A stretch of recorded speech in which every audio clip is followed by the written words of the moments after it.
Hello, my name is Lisa Marciano, and I am a Jungian analyst. I'm in practice outside of Philadelphia in the United States, and I wrote this book on motherhood.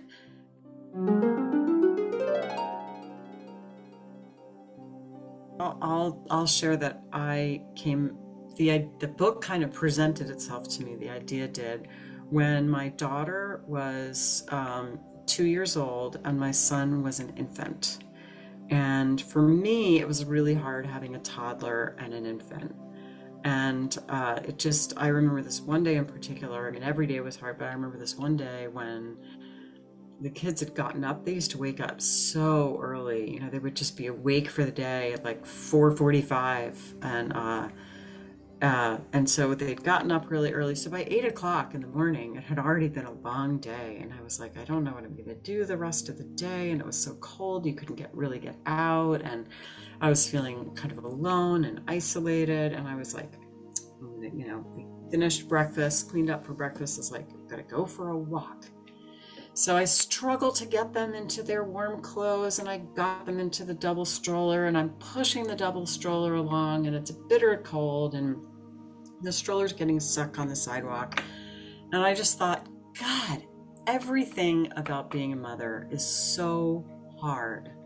And then there was this idea that just came right up that said, yeah, and I'm really changing a lot as a result of how difficult it is. So I was in analytic training to become a Jungian analyst. And of course, one of Jung's big ideas is individuation, that we continue to grow and develop psychologically over the course of our lives. So it struck me, I said, you know, this is, I'm individuating. I'm learning about myself. I'm discovering things I didn't know before. I'm being challenged. I'm meeting new parts of myself, none of which is very pleasant, but it's very rich. And I was really fascinated by this idea.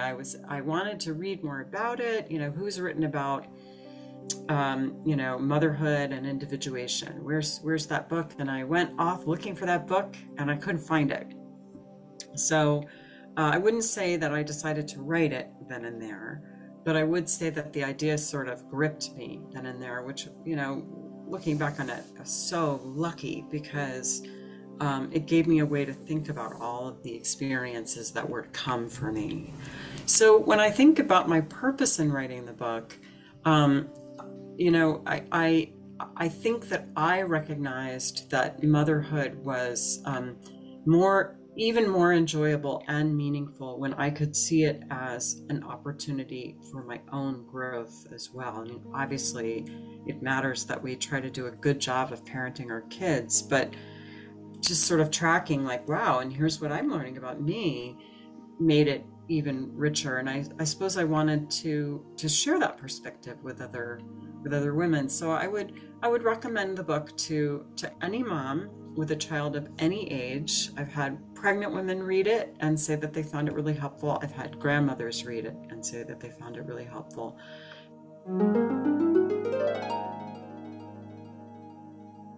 Well, the three sections, the first is, there's this sort of metaphor throughout the book of a descent, a kind of a trip down the well. So the first is the descent, and then the middle section is kind of what happens at the bottom of the well. That was some thunder. I don't know if you heard that.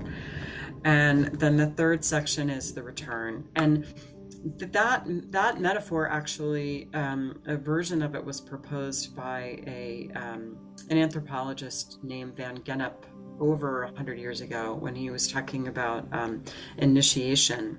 So Van Gennep studied initiation rites in different cultures and said he broke initiation into 3 stages. The first is you separate from the ordinary world, then you have sort of an adventure or a trial, and then you return to the community changed.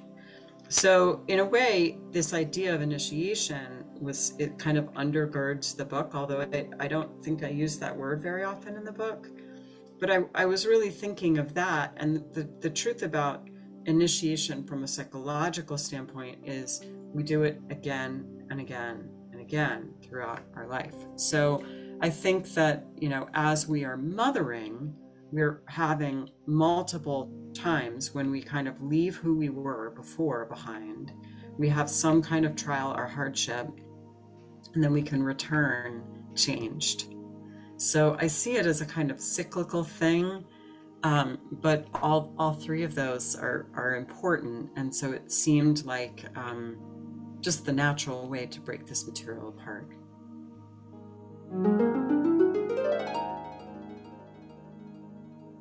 Well, I think it can feel either way. I mean, I think when it feels like we fell down, it's usually much more painful. You know, at least in my own experience of being a mother, there were times when it was incredibly difficult, when I felt sad, when I felt defeated, when I felt terrified, when I felt confused, when I felt angry. And those feelings could sometimes be kind of overwhelming. And there were these other times that were filled with joy and expansiveness and an experience of growth and connection with something larger. There were many of those times too. And I think that the falling is often experienced in those first category of darker feelings, and the idea of sort of returning in a larger sense, coming back bigger, is more like the returning, coming up, surfacing from the bottom of the well. So I think that you can have those dark feelings in minor ways, and maybe that's more like gently going into the water. But I think it's true that for many moms, there are going to be some hard days. So I think we all have maybe a little bit of that feeling of falling.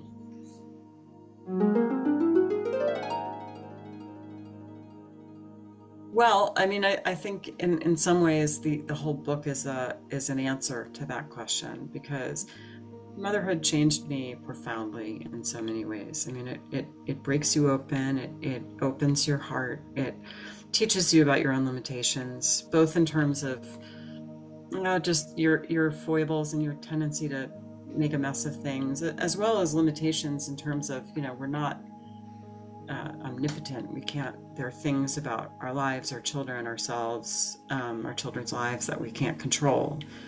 In that way, it's made me a more spiritual person. It's made me a more compassionate person, compassion for others and compassion for myself. And it's given me a certain amount of wisdom. And I think, as far as I can tell, you only become wise because you do difficult things, because you face hardship of one kind or another. Wisdom is the product of suffering.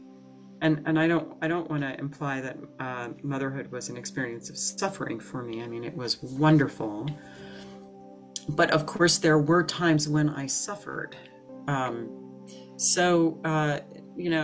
I think that maybe the second part of the question, sort of what changed since becoming a mother, is also kind of addressed in the book a bit. That before I was a mother, when I was a young woman, I thought, I never want to have kids.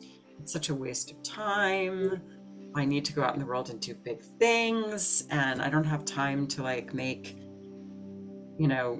faces in the oatmeal with raisins. I kind of devalued motherhood, and I thought that it's not what serious women did, and all that kind of thing. And of course,